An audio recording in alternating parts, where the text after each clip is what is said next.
Hey everyone, welcome back to Axis IAS. I am Sandeep Kumar और हम लोग कर रहे हैं एम लक्ष्मीकांत की इंडियन पॉलिटी हिंदी में। ये पॉलिटी सीरीज हमारे प्रीलिम्स और मेंस के लिहाज से काफ़ी इम्पोर्टेंट है, क्योंकि जो एनसीईआरटी करने के बाद सीधे लक्ष्मीकांत में आता है उसको बहुत सारा लाभ होता है। तो हम एक तरफ अपना एनसीईआरटी क्लासेस भी कर रहे हैं, दूसरी तरफ हम अपना लक्ष्मीकांत भी चला रहे हैं।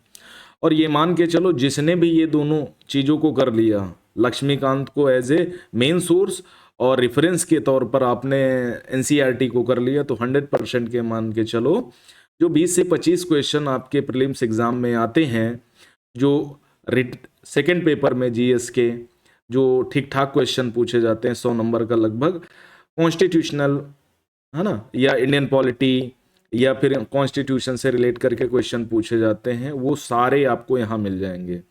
आपको किसी भी अदर सोर्स की ज़रूरत नहीं पड़ेगी, है ना। और हमने ये कोशिश करी है कि इसको बेहतर तरीके से कराएं जिससे आपका ज़्यादा से ज़्यादा लाभ हो।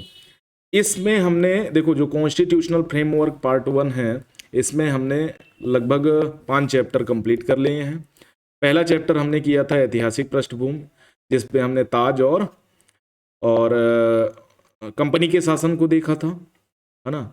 उसके बाद संविधान का निर्माण। ये जितने भी चैप्टर मैं बता रहा हूँ, कम से कम 4 से 5 नंबर के क्वेश्चन इनसे पूछे जाएंगे।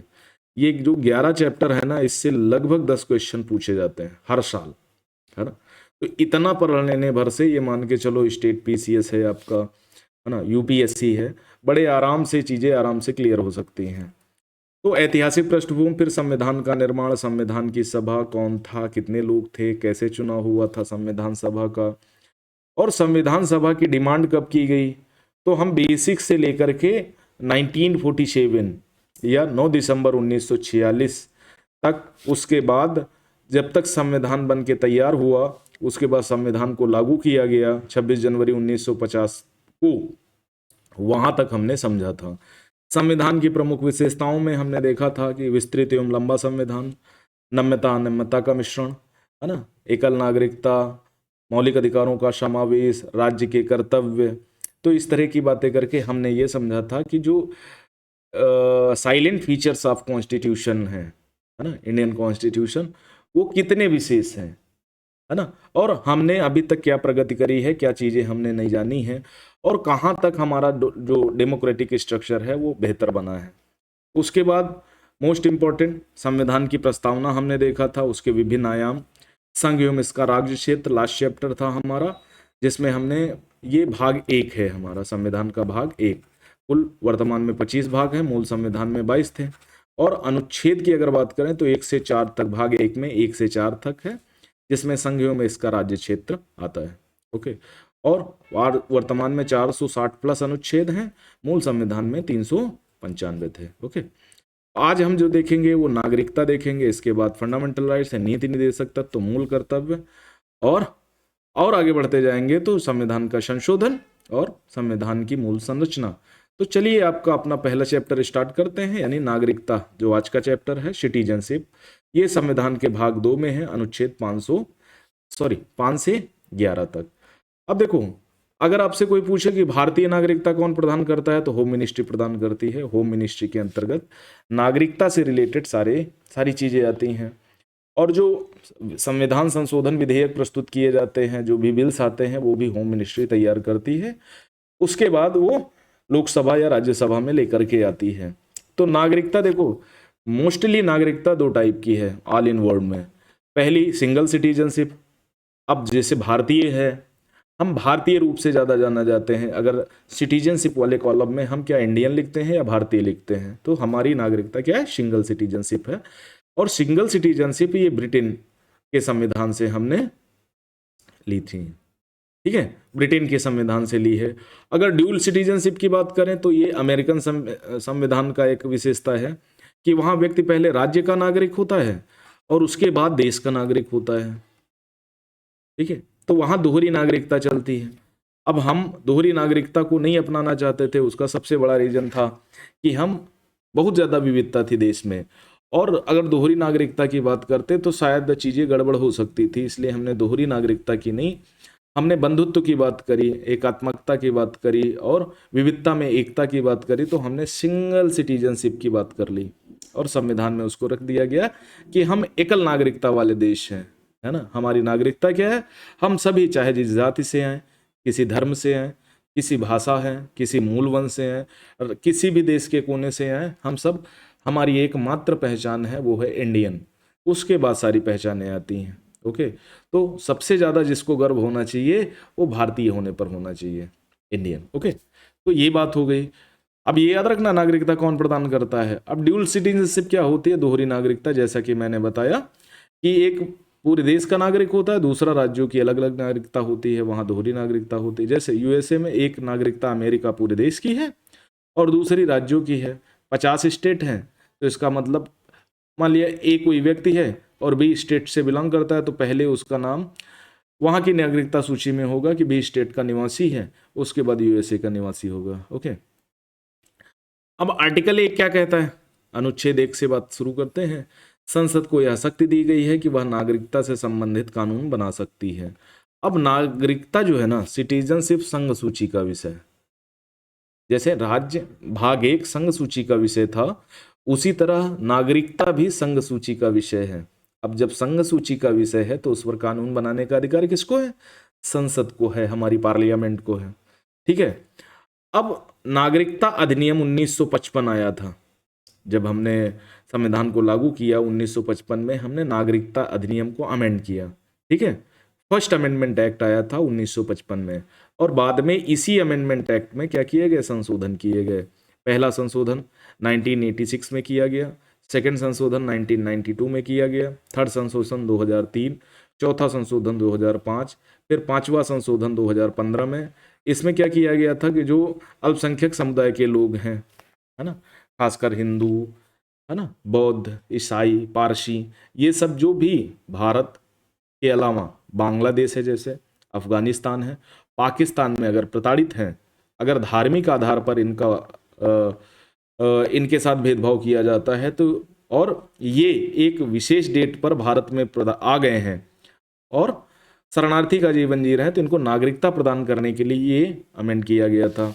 उसके बाद लास्ट जो अमेंडमेंट एक्ट आया 2019 में आया, और ये जो 2019 में अमेंडमेंट एक्ट आया था, इसके विरोध में, ठीक है, CAA, NRC आपको याद होगा, इसके विरोध में संपूर्ण देश में आंदोलन हुआ था, संघर्ष हुआ था, खासकर मुस्लिम समुदाय द्वारा, इसके द्वारा मुस्लिम समुदाय द्वारा, है ना।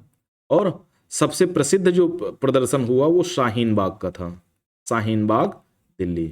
लॉकडाउन ना होता तो शायद ये आज भी प्रदर्शन चलता रहता। तो कुल मिलाकर के पूरे देश में CAA NRC को लेकर के बहुत ज़्यादा विरोध प्रदर्शन हुआ था, और जो सो कॉल्ड, जिनको हम लिबरल लोग कहते हैं या कहते हैं सहिष्णु लोग, उन्हीं के माध्यम से हुआ था। मुस्लिम समुदाय ने इसका बहुत विरोध किया था, जबकि इसमें कोई भी ऐसा प्रावधान नहीं था जो किसी की नागरिकता छीनता हो, ये नागरिकता देने के लिए आया था, है ना। लेकिन फिर भी विरोध प्रदर्शन हुआ। अभी जैसे वक्फ बोर्ड पे देखो विरोध प्रदर्शन हुआ, है ना। इजराइल ने हमास पे हमला कर दिया तो विरोध प्रदर्शन होता है। तो मुस्लिम समुदाय जितना भी भारत में है, उसको सबसे ज़्यादा लेना देना, विश्व में कहीं भी अगर मुसलमानों के साथ बुरा हुआ तो उसको लेना देना है, वो सही हो या गलत हो, लेकिन हाँ वो लेना देना करेगा। अगर नकारात्मक बात होगी, अगर सकारात्मक, जैसे ईरान में, है ना, बुर्का के खिलाफ आंदोलन शुरू हुआ, अभी हाल फिलहाल में एक नग्न लड़की ने क्या किया, विरोध प्रदर्शन किया। अब यहाँ पर जहाँ पर प्रोग्रेसनेस की बात होगी, वहाँ पर मुस्लिम समाज नहीं आएगा। कुछ तो ऐसे हैं जो गधे टाइप के हैं, पहली बात। तो शाहीन बाग में विशाल प्रदर्शन हुआ था, अभी जल्दी में देख लो। अब जैसे जम्मू कश्मीर देखा है ना, 2019 में क्या हुआ, जम्मू कश्मीर को 370 और 35A का स्टेटस छीन लिया गया। ये विशेष स्टेटस थे जिसके हिसाब से जम्मू कश्मीर गवर्न होता था। अब जैसे 2019 में सीटा गया, तो जम्मू कश्मीर को दो, जम्मू एंड कश्मीर और लद्दाख, 2 यूटी में विभक्त कर दिया गया।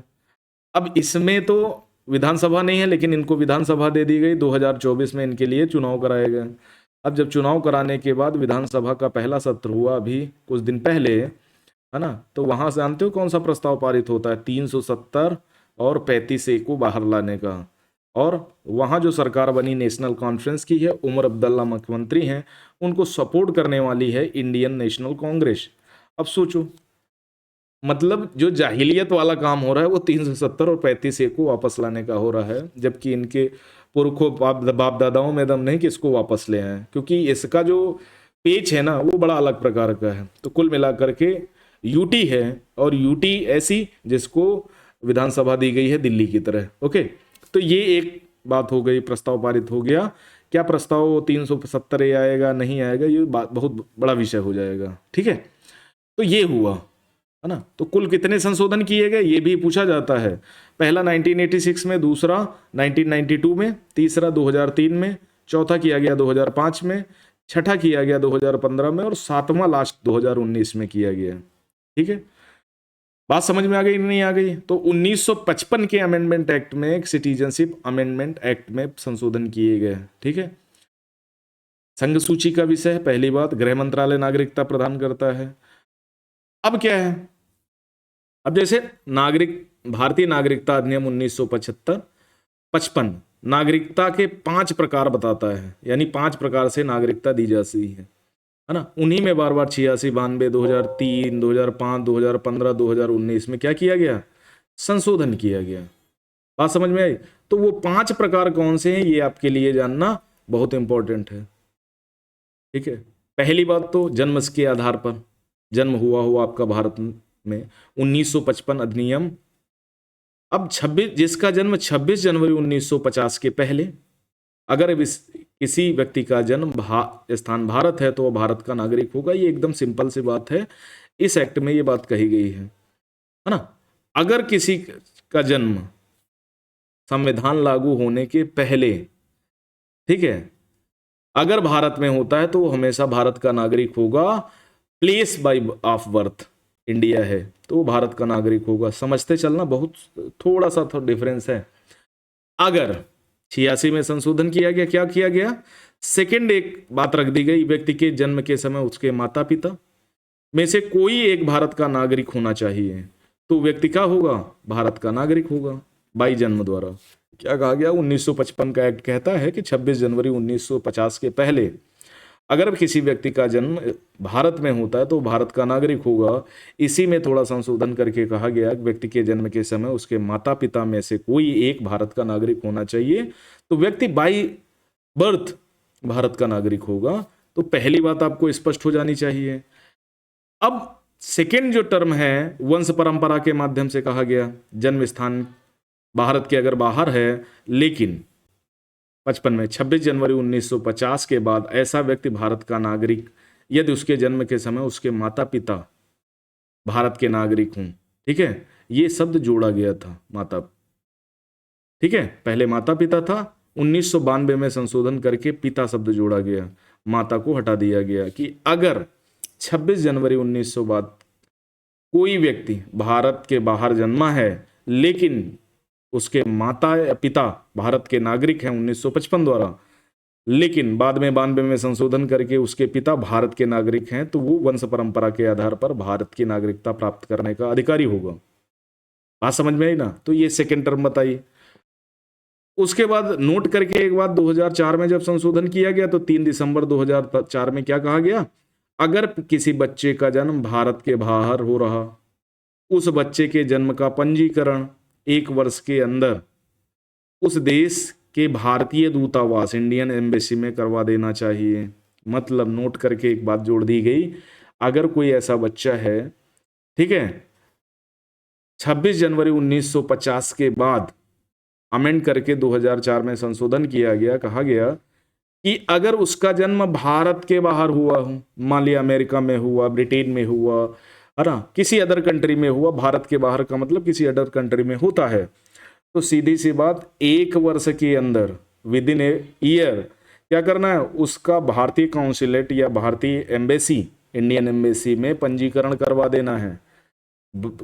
शर्त यह है कि उसका पिता उस समय भारत का नागरिक होना चाहिए। ठीक है, तो वंश परंपरा के आधार पर वो व्यक्ति, वो बच्चा भारत का नागरिक माना जाएगा। अगर 1 वर्ष के अंदर नहीं कराया तो दिक्कत है। उसके बाद बाई रजिस्ट्रेशन, पंजीकरण द्वारा ठीक है, भारतीय मूल का व्यक्ति के लिए है। अगर उसका भारत में निवास 7 वर्ष आवेदन तिथि के पूर्ण होने से पहले तक, अगर वो 7 वर्ष तक भारत में निवास करता है, या ऐसा व्यक्ति जिसका जन्म भारत में हुआ हो लेकिन किसी कार्य की वजह से भारत में के बाहर निवास करता हो, ठीक है, तो वो क्या होगा, पंजीकरण के माध्यम से भारत की नागरिकता प्राप्त कर लेगा। पहली बात क्या कही गई, अगर 7 वर्ष की अवधि तक भारत में रहा हो, ठीक है, भारत में रहा हो, तो इसका मतलब वो पंजीकरण के माध्यम से भारत की नागरिकता प्राप्त कर सकता है। बशर्ते क्या होना चाहिए, वो जब कह सकते हो जब रजिस्ट्रेशन करे तो भारत में रहना चाहिए। ठीक है, अगर ऐसी विदेशी महिला जो भारतीय पुरुष इंडियन मेल से विवाह कर चुकी हो, वो भी रजिस्ट्रेशन के माध्यम से इंडिया की नागरिकता प्राप्त कर सकती है। भारतीय नागरिकों के अवयस्क बच्चे, ठीक है, अवयस्क बच्चे मतलब जो 18 वर्ष से कम उम्र के हों, पंजीकरण के माध्यम से भारत की नागरिकता प्राप्त कर सकते हैं। उसके बाद देशीकरण द्वारा, देशीकरण कोई विदेशी व्यक्ति जो वयस्क है और अपनी इच्छा से अपने देश की नागरिकता का परित्याग करके भारतीय नागरिकता ग्रहण करना चाहता है, इसकी सूचना भारत सरकार को दे दी गई हो, है ना, तो वो नागरिकता प्राप्त कर सकता है देशीकरण के माध्यम से। निवास भारत पहले 11 साल, 2019 में इसे घटाकर 5 वर्ष कर दिया गया कि मतलब अगर कोई व्यक्ति 5 वर्ष से भारत में निवास कर रहा हो तो देशीकरण के माध्यम से उसको नागरिकता दी जा सकती है। थर्ड पॉइंट क्या है, 22 भाषाओं में किसी एक भाषा का अच्छा ज्ञान होना चाहिए, है ना, ये शर्तें हैं, ये शर्तें हैं। अगर वो किसी एक भाषा का अच्छा ज्ञान रखता है तो उसे भारत की नागरिकता दी जा सकती है। ठीक है, अब भूमि अर्जन के द्वारा मान लिया भारत ने किसी देश पर हमला किया और भूमि अर्जित कर ली, मान लिया जैसे गुलाम कश्मीर वाला एरिया है, गुलाम कश्मीर का एरिया अपना ही है तो पूरा अपना पाकिस्तान ही, गुलाम कश्मीर का एरिया अपना है, मान लिया भारत इसको एक्विजिशन कर लेता है ना, भारत में शामिल हो ले लेता है, तो भारत सरकार द्वारा किसी नए भूभाग को अर्जित कर भारत में विलय किया गया हो तो उस क्षेत्र में रहने वाले लोग भारत के नागरिक होंगे। कब से, उस डेट से जिस डेट से वो अर्जित किया गया है। ठीक, तो पहला है क्या है, जन्म के आधार पर, दूसरा है वंश परंपरा के आधार पर, और तीसरा क्या कहा गया है, तीसरा वेट ए सेकंड, तीसरा दूसरा वंश परंपरा के आधार पर, तीसरा रजिस्ट्रेशन के माध्यम से, चौथा देशीकरण के माध्यम से, और पांचवा लैंड एक्विजिशन के माध्यम से भूमि अर्जन के आधार पर। ठीक है, तो नागरिकता अकांत, अगर कोई व्यक्ति नागरिकता का परित्याग करते हैं कि भैया ठीक है हम नागरिकता छोड़ रहे हैं, तो उसकी नागरिकता खत्म हो जाएगी। किसी अन्य देश की नागरिकता ग्रहण करने पर उसकी नागरिकता, क्योंकि भारत सिंगल सिटीजनशिप देता है, अगर किसी देश के आप नागरिक बन जाते हैं तो आपकी नागरिकता भारत की स्वतः खत्म हो जाएगी, इसमें कोई दो राय नहीं। अगर कोई देश का नागरिक भारत की नागरिकता लेता है तो उस देश की नागरिकता समाप्त हो जाएगी, क्योंकि भारत सिंगल की बात करता है, डबल की नहीं। एक साथ आप सिर्फ भारत के नागरिक हो सकते हैं। ठीक है, और 2015 में भारतीय बस्तियों को जब इंटरचेंज किया गया था, कब, 100वां अमेंडमेंट एक्ट 2015 में जब किया गया था भारत और बांग्लादेश के साथ, तो भारतीय नागरिकों का आदान प्रदान के अलावा उनकी नागरिकता के संबंध में भी बातें हुई थी। अब सरकार द्वारा नागरिकता का अंत कब किया जा सकता है, देखो दो बातें हैं, जिसकी नागरिकता जन्म के आधार पर है, समझना, जिसकी नागरिकता जन्म के आधार पर है, जैसे हम, तुम, है ना, हम जन्म के आधार पर भारतीय नागरिक हैं, हमारे दादा परदादे सब भारत में ही पैदा हुए हैं, चाहे संविधान लागू हुआ हो या उसके पहले भी सब हम भारतीय हैं। अगर हम जन्म से भारत के नागरिक हैं तो हमारी नागरिकता का अंत नहीं होगा, याद रखना इस बात को। नागरिकता का अंत उनका होता है जो नागरिकता अर्जित करता है ना। कब होगा नागरिकता का अंत, सरकार संविधान के प्रति अगर अनिष्ठा दिखाने पर होगा। अगर संविधान का पालन नहीं करते हैं, ये फंडामेंटल कर्तव्य है, फंडामेंटल ड्यूटी है, अगर संविधान और उसके निहित आदर्शों का आपको पालन नहीं करना है, उसकी बेइज्जती करते हैं, उसके खिलाफ अनिष्ठा करते हैं, तो क्या है, आपकी नागरिकता को भारत सरकार स्वतः समाप्त कर देगी, याद रखना इस बात को। और मोदी जी, और इस समय देखो गृह मंत्रालय किसके पास है, अमित शाह जी के पास, होम मिनिस्ट्री, तो इसका मतलब बहुत कट्टर व्यक्ति हैं अमित शाह जी, राष्ट्रीय मामलों में बड़ा मतलब जुझारू हो जाते हैं, है ना। तो इसका मतलब आपकी तुरंत, अगर कोई भी व्यक्ति ऐसा है जो हमारे संविधान का आदर नहीं करता और भारत की नागरिकता प्राप्त किए हुए है, तो याद रखना जब चाहेंगे तब आपकी नागरिकता ले लेंगे। इसलिए याद रखना है आपको, युद्ध में शत्रु देश की सहायता करने पर अगर आप भारत की नागरिकता प्राप्त किए थे, और जब भारत और पाकिस्तान या भारत चाइना, भारत बांग्लादेश, इनमें से किसी से युद्ध हुआ, तो आप किसकी सहायता कर रहे हैं? शत्रु देश की सहायता कर रहे हैं। उनके मरने पर आपको बहुत बुरा लग रहा है और गाहे बगाहे रूप से आप उनके मिलनसार, उनके फ्रेंड बने घूम रहे हैं। तो दुश्मन का दोस्त दुश्मन होता है। तो उसी कंडीशन में आपकी नागरिकता को तुरंत बिना इफ बिना बट समाप्त कर दिया जाएगा। गलत तरीके से नागरिकता प्राप्त करते हैं, अगर आप कोई फॉल्स इंफॉर्मेशन देकर के नागरिकता प्राप्त करते हैं, ठीक है। अगर कोई भी व्यक्ति फॉल्स इंफॉर्मेशन देके, गलत सूचना देकर के नागरिकता प्राप्त करता है, तो क्या होगा? उसकी नागरिकता पर, उसकी नागरिकता तो को समाप्त कर दिया जाएगा। याद रखना इस बात को, गलत इंफॉर्मेशन नहीं देनी है। जैसे यूपीएससी का आपको एग्जाम देना है और आप चीज़ें छुपा के गलत इंफॉर्मेशन दे करके वहाँ पहुँच जाते हैं, तो जब जांच होगी तो जांच में आपको क्या होगा? बाहर कर दिए जाओगे और उसके अलावा आप पर कार्रवाई भी की जाएगी। तो गलत इंफॉर्मेशन नहीं देना है, जो बात है सो एक्सेप्ट करनी है, बतानी है। अगर कोई व्यक्ति लगातार 7 वर्ष से तक भारत के बाहर रहे, ठीक है, तो उसकी नागरिकता को समाप्त कर दिया जाएगा। किसी भारतीय महिला द्वारा विदेशी पुरुष से विवाह करने पर और 7 वर्ष से बाहर रहने पर उसकी नागरिकता समाप्त कर दी जाएगी, ठीक है। तो ये हैं तुम्हारा नागरिकता के अंत की बातें। कैसे होगा ये मैं बता चुका हूं। उसके बाद पंजीकरण और देशीकरण, नेचुरलाइजेशन और रजिस्ट्रेशन। अगर इस तरीके से कोई भी व्यक्ति भारत की नागरिकता प्राप्त करता है और 5 वर्ष के अंदर किसी अन्य देश द्वारा 2 वर्ष या उससे अधिक सजा किसी भी अपराध में दी जाती है उसे, अगर मान लिया पंजीकरण या देशीकरण के माध्यम से कोई भारत की नागरिकता प्राप्त करता है ना, और लेकिन भारत की नागरिकता तो प्राप्त कर ली, लेकिन 5 वर्ष के अंदर उसे किसी अन्य देश या मूल देश के द्वारा 2 वर्ष या इससे अधिक सजा मिली हो, कोई भी अपराध किया हो, चाहे मर्डर किया हो, हत्या करी हो, चोरी करी हो, दीवानी मामला हो या क्रिमिनल मामला हो, अगर ऐसा होता है तो क्या होगा? उसकी नागरिकता समाप्त हो जाएगी और उसे उस देश को सौंप दिया जाएगा जिस देश से वो भारत में नागरिकता प्राप्त किया था, ठीक है। तो आर्टिकल, ये संसद द्वारा विधि निर्माण की जो पावर है उसको डिस्क्राइब किया गया है। कितने अमेंडमेंट एक्ट हुए हैं 1955 के अधिनियम में? 6 हुए हैं। सबसे पहला 1984, 1992, 2004, 2005, उसके बाद 2015, 2019। ये याद रखना है आपको, है ना। उसके अलावा 5 वो प्रकार हैं जिसके माध्यम से कोई व्यक्ति भारत का नागरिक हो सकता है। पहला तो है जन्म या वंश परंपरा के द्वारा, जन्म के द्वारा, बाय बर्थ। दूसरा है वंश परंपरा के द्वारा, है ना, कि हमारे दादा परदादा नाना नानी, है ना, उस टाइप से। तीसरा है पंजीकरण के माध्यम से, रजिस्ट्रेशन के माध्यम से। चौथा है देशीकरण के माध्यम से। और 5वीं बात है, अगर कोई लैंड एक्विजिशन करती है भारत सरकार किसी अन्य देश की, तो उसके माध्यम से आपको नागरिकता दी जा सकती है। लेकिन ये याद रखना है, जो भारत का हमेशा से रहा है, जो भारत का नागरिक हमेशा से रहा है, उसकी नागरिकता नहीं छीनी जा सकती। बस कुछ कंडीशन अगर अप्लाई, 7 वर्ष से अधिक बाहर न रहे, है ना, तो उसकी नागरिकता नहीं दी जाएगी। लेकिन जिसकी नागरिकता प्राप्त की गई है उसकी नागरिकता कुछ विशेष परिस्थितियों में छीनी जा सकती है। ओके, याद रहेगा कि नहीं याद रहेगा? भाई सिंपल सी बातें हैं, याद रखना है आपको। आर्टिकल 5 क्या कहता है? संविधान के प्रारंभ होने पर नागरिकता के बारे में उपबंध जो किए गए हैं अभी हमने देखा।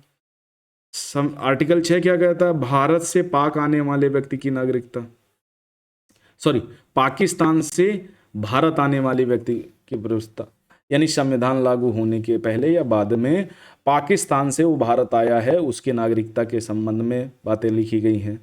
आर्टिकल 7 क्या कहता है? भारत से पाकिस्तान जाने वाला व्यक्ति। 6ठे में कहा गया पाकिस्तान से भारत आने वाले व्यक्ति, और 7वें में कहा भारत से पाकिस्तान जाने वाले व्यक्तियों की नागरिकता के संबंध में, ठीक है। अगला 8वां, भारत के बाहर रहने वाले भारतीय यानी इंडियन ओरिजिन व्यक्तियों की नागरिकता के संबंध में। जो इंडियन ओरिजिन का होता है ना, भारतीय मूल का व्यक्ति या भारतीय उद्भव का व्यक्ति, उसके बारे में। 9, यदि कोई स्वेच्छा से अन्य देश की नागरिकता प्राप्त कर लेता है तो उसकी भारतीय नागरिकता समाप्त हो जाएगी। सिंपल सी बात है। जहां पर ऊपर के यानी 5, 6, 7 नागरिकता देने के बारे में है, उधर 8, 9, 10 नागरिकता छीनने के बारे में है। किसी व्यक्ति की नागरिकता संसदीय विधि के द्वारा ही ली जा सकेगी, यानी कोई भी व्यक्ति उसकी स्वेच्छा से नागरिकता नहीं ली जा सकती। प्रॉपर कारण के माध्यम से ही जो ऊपर शर्तें दी गई हैं उसी के आधार पर उसकी नागरिकता ली जाती है। नॉन रेजिडेंट इंडियन एनआरआई क्या होता है? अन्य जो भी विदेश में रहता है लगभग 180 या 82 दिन या उससे अधिक, 6 महीने से अधिक अगर कोई व्यक्ति लगातार भारत के बाहर रहता है तो वो नॉन रेजिडेंट इंडियन बन जाता है। जितने भी हमारे खाड़ी देशों में काम करने वाले लोग हैं या किसी कंपनी या किसी उद्यम में काम करने वाले लोग हैं, सब एनआरआई कहलाते हैं। वो इंडियन पासपोर्ट धारक होते हैं। ठीक है। यदि कोई व्यक्ति 182 दिन या उससे अधिक किसी कार्य के माध्यम से भारत के बाहर रहता है तो उसे और इंडियन पासपोर्ट धारी करता है तो वो क्या हो जाएगा? नॉन रेजिडेंट इंडियन हो जाएगा। अब दूसरी बात एक और समझ लेना, जैसे पूछा जाए कि पासपोर्ट और वीजा में डिफरेंस क्या है, तो पासपोर्ट उस देश द्वारा प्रदान किया जाता है। कौन से देश द्वारा? जिस देश का व्यक्ति नागरिक होता है। ठीक है। जिस देश का व्यक्ति नागरिक होगा। ये किसी इंटरव्यू में सुन रहा था, शायद यूपीएससी का पैनलिस्ट द्वारा दिया गया इंटरव्यू है। उसमें पासपोर्ट और वीजा के संबंध में पूछा गया था कि मान लिया कोई इंडियन व्यक्ति है तो उसको भारत सरकार ने पासपोर्ट जारी किया है तो वो पासपोर्ट धारक होगा। वीजा कोई और देश देता है। मान लिया एक कोई इंडियन व्यक्ति है, उसके पास भारतीय पासपोर्ट है और वो दुबई में काम करने के लिए जाना चाहता है तो दुबई की सरकार क्या करेगी? दुबई की सरकार उसे वीजा देगी, वहां पर वर्क परमिट देगी काम करने के लिए, तो उसे ही कहते हैं वीजा। तो वीजा कोई दूसरा देश देता है जिस देश में हम जाना चाहते हैं। पासपोर्ट वो देश देता है जिस देश के हम मूल निवासी हैं। अगर हम भारतीय पासपोर्ट धारण करते हैं तो इसका मतलब हम भारत के निवासी हैं, with the people of India.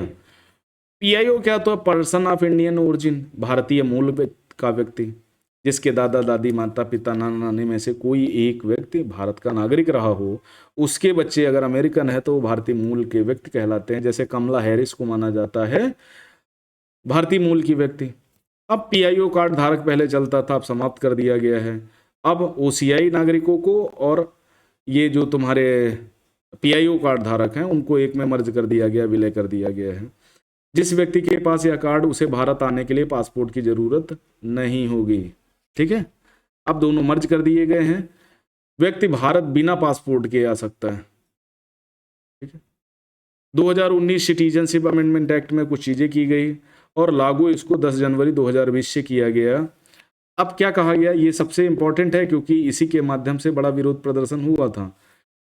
कोई भी व्यक्ति जो अफगानिस्तान, पाकिस्तान, बांग्लादेश से 31 दिसंबर 2014 तक भारत में आ चुका है वह भारत का अवैध प्रवासी नहीं माना जाएगा। ठीक है। कोई भी व्यक्ति क्या है? जो भारत का नागरिक है, जो अफगानिस्तान, पाकिस्तान, बांग्लादेश, किसी भी देश का व्यक्ति है लेकिन 31 दिसंबर 2014 तक वो भारत में आ चुका है तो वो भारत का अवैध प्रवासी नहीं होगा। इसमें कुछ विशेष कम्युनिटीज को फेवर किया गया है और वो था हिंदू, सिख, ईसाई, जैन, बौद्ध, पारसी, यानी अल्पसंख्यक,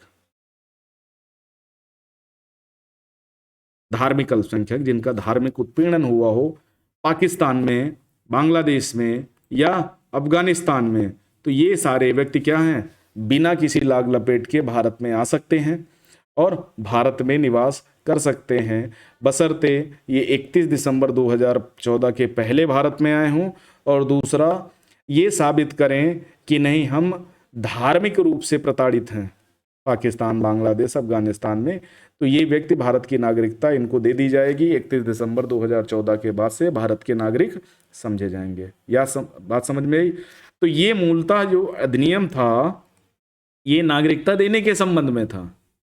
ठीक है। ये क्या था? ये नागरिकता देने के संबंध में था, लेकिन बहुत सारे लोगों ने क्या किया, इसका विरोध किया, पूरे देश को शाहीन बाग बना दिया, और शाहीन बाग बन जाने के बाद बहुत तरह तरह की बातें हुई। ठीक है, अब आपको क्या करना है, अब आपको इन चीज़ों को ठीक से पढ़ना है, समझना है, और नागरिक होने के बहुत सारे अधिकार होते हैं। ठीक है, जैसे आप अगर भारत के नागरिक हैं तो आपको 12 से 35 जितने भी फंडामेंटल राइट्स हैं सभी मिलते हैं, जितने भी फंडामेंटल राइट्स सभी होते हैं। अगर आप किसी अन्य देश के नागरिक हैं तो आर्टिकल 29-30 आपको नहीं मिलेगा। ठीक है, ये विदेशियों को नहीं, ये सिर्फ भारतीय नागरिकों को मिलता है। तो ऐसी बहुत सारी चीज़ें हैं जो भारतीय नागरिकों को आर्टिकल 20, आर्टिकल 19, तो ये सारी चीज़ें भारतीय नागरिक को ही मिलेंगी, अन्य देश के नागरिकों को नहीं मिलेंगी। तो ये बात समझ में आई कि नागरिकता अधिनियम कैसे किया गया। अनुच्छेद 11 के अनुसार कितने प्रकार की नागरिकता है, 5 प्रकार से नागरिकता दी जा सकती है, कितने बार संशोधन किया गया है ना। तो ये सारी चीज़ें आपको करनी है, समझनी है। थोड़ा सा और हम लक्ष्मीकांत को देख के समझा देते हैं, कुछ ऐसी चीज़ें हैं जिनको आपको समझना चाहिए।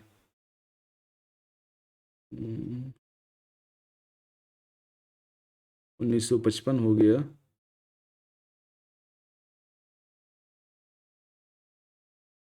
हाँ, स्वैच्छिक त्याग से भारतीय नागरिकता, बर्खास्तगी द्वारा, वंचित करने के द्वारा, और हाँ, ये 3 प्रकार हैं जिससे नागरिकता जा सकती है।